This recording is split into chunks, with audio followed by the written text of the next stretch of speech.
தெனாலிராமன் கதைகள் பாகம் 5 பாத்திரங்கள் குட்டி போட்ட கதை.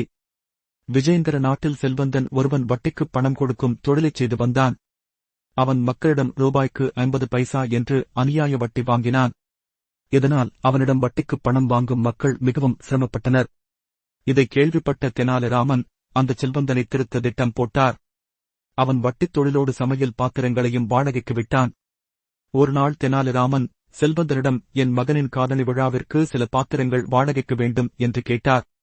தெனாலிராமன் கேட்டபடியே செல்வந்தனும் பாத்திரங்களை கொடுத்தான். 2 நாட்கள் சென்ற பின் தெனாலிராமன் அந்த பாத்திரங்களுடன் மேலும் சில சிறிய பாத்திரங்களையும் சேர்த்துக் கொடுத்தார். அதை வாங்கிக் கொண்ட செல்வந்தன், நான் பெரிய பாத்திரங்கள் மட்டும் தானே கொடுத்தேன், அதை மட்டும் கொடுக்காமல் என் சிறிய பாத்திரங்களையும் சேர்த்துக் கொடுத்துள்ளீர்கள் என்று கேட்டான். அதைக் கேட்ட தெனாலிராமன், நீங்கள் கொடுத்த பாத்திரங்கள் குட்டி போட்டன, குட்டிகளை தங்களிடம் கொடுப்பதுதானே நியாயம் என்றார். இவர் சரியான முட்டாளாக இருக்கின்றாரே என்றெண்ணி, ஆமாம் ஆமாம், அந்த பாத்திரங்களை உன்னிடம் கொடுக்கும்போது அவை கருவுற்று இருந்தன, அதனால்தான் குட்டி போட்டுள்ளன என்றான். இதைக் கேட்டு தெனாலிராமனும் சிரித்துக் கொண்டே சென்று விட்டார். சில மாதங்கள் சென்றபின் தெனாலிராமன், என் வீட்டில் விசேஷம் நடைபெற உள்ளது, விசேஷத்தில் கலந்து கொள்ள மன்னர் மற்றும் அரச பிரதிநிதிகள் அனைவரும் வருகிறார்கள், அதனால் தங்கம் மற்றும் வெள்ளிப் பாத்திரங்கள் வேண்டும் என்று கேட்டார். தெனாலிராமனின் நாணயத்தை அறிந்த அவர் ராமன் கேட்டபடியே தங்கம் மற்றும் வெள்ளிப் பாத்திரங்களை கொடுத்தான். கொடுக்கும்போது இவை கருவுற்று இருப்பதால் விரைவில் குட்டிகளைப் போடும், எனவே அந்த குட்டிகளையும் சேர்த்துக் கொடுக்க வேண்டும் என்று கூறினான். உடனே தெனாலிராமனும் சரி என்று கூறிவிட்டு பாத்திரங்களை வாங்கிச் சென்றான். சில மாதங்கள் சென்றன. தெனாலிராமன் பாத்திரங்களை திரும்பத் தரவே.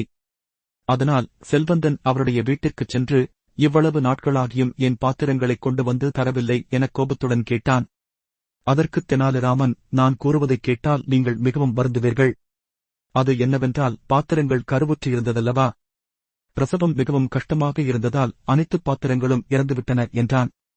இதைக் கேட்ட அவன், என்ன உளறுகிறாய், பாத்திரங்கள் இறக்குமா எனக் கோபத்துடன் கேட்டான். அதற்குத் தெனாலிராமன், சென்ற முறை பாத்திரங்கள் குட்டி போட்டதை அதுபோலத்தான் மட்டும் ஏற்றுக்கொண்டாயல்லவா, பாத்திரங்கள் இறந்ததையும் ஏற்றுக்கொள்ள வேண்டும். இல்லை, நான் கூறுவது தவறென்று நினைத்தால் உடனே என்னுடன் அரசவைக்கு வா, மன்னரிடம் முறையிடுவோம், அவரின் தீர்ப்புப்படியே நடப்போம் என்றான்.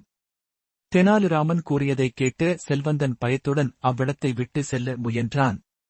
இருப்பினும் தெனாலிராமன் அவனை விடாது இழுத்துச் சென்று மன்னரிடம் நிறுத்தி மக்களிடம் அநியாய வட்டி வாங்குவதைப் பற்றி முறையிட்டான்.